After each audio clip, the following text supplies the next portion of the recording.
আসসালামু আলাইকুম এভরিওয়ান, কি খবর সবার? কুটুমবাড়ি হইল হাইলাকান্দি গাছতলা। আর আমি আমার মার সাথে আইছি। আমার মার কুটুম মানে আমারও কুটুম। কুটুমবাড়িতে ইয়ে কুটুমর লগে মাতামাতি করাত লাগিয়া আর আমি রেকর্ড করা ভুলি গেছিলাম। সো এখন সামান্য রেকর্ড করছি আর এগুলাই শেয়ার করবো। আর এই যে সামনে গাছ গাছালি সুন্দর একটা পরিবেশ দেখতে পাত্রা, এটা আমি ব্যালকনি থেকে এনেছি।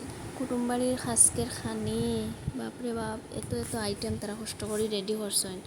আর আমি আল্লাহর কাছে দোয়া করবো তারা হাতও জানি আল্লাহ আল্লাহ শক্তি দিন, আমরা যতবারও যাই যাতে তারা আমরা ওরকম সুন্দর করিয়া সব কিছু ওলা রেডি করিয়া আমরা খাওয়াইতে পারেন।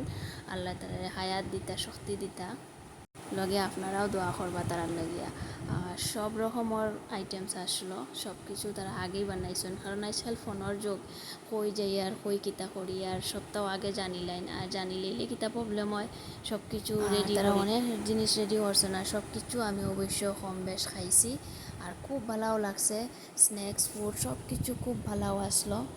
আর তারা খুব মজা করেও বানাইছেন ইতাখানি। আর দ্বিতীয়বার অন্য কোনো খানা খাইছি করি মনে নাই, অনেক অনেক টেস্টি লাগছে, অনেক ভালো লাগছে। কুটুমবাড়ি যেতে খার ভালো লাগে, আর দাওয়াত খাইতে খার ভালো লাগে, আর দাওয়াত খাওয়াইতে খার ভালো লাগে। আমার কিন্তু দাওয়াত খাইতে বেশি ভালো লাগে, দাওয়াত খাওয়ানির অ্যাকচুয়ালি সত্যি কথা হওয়াটা বালা। আমি আমার সত্যি কথাটা হইলাম, আপনারাও আপনার সত্যি কথাটা জানাইবা।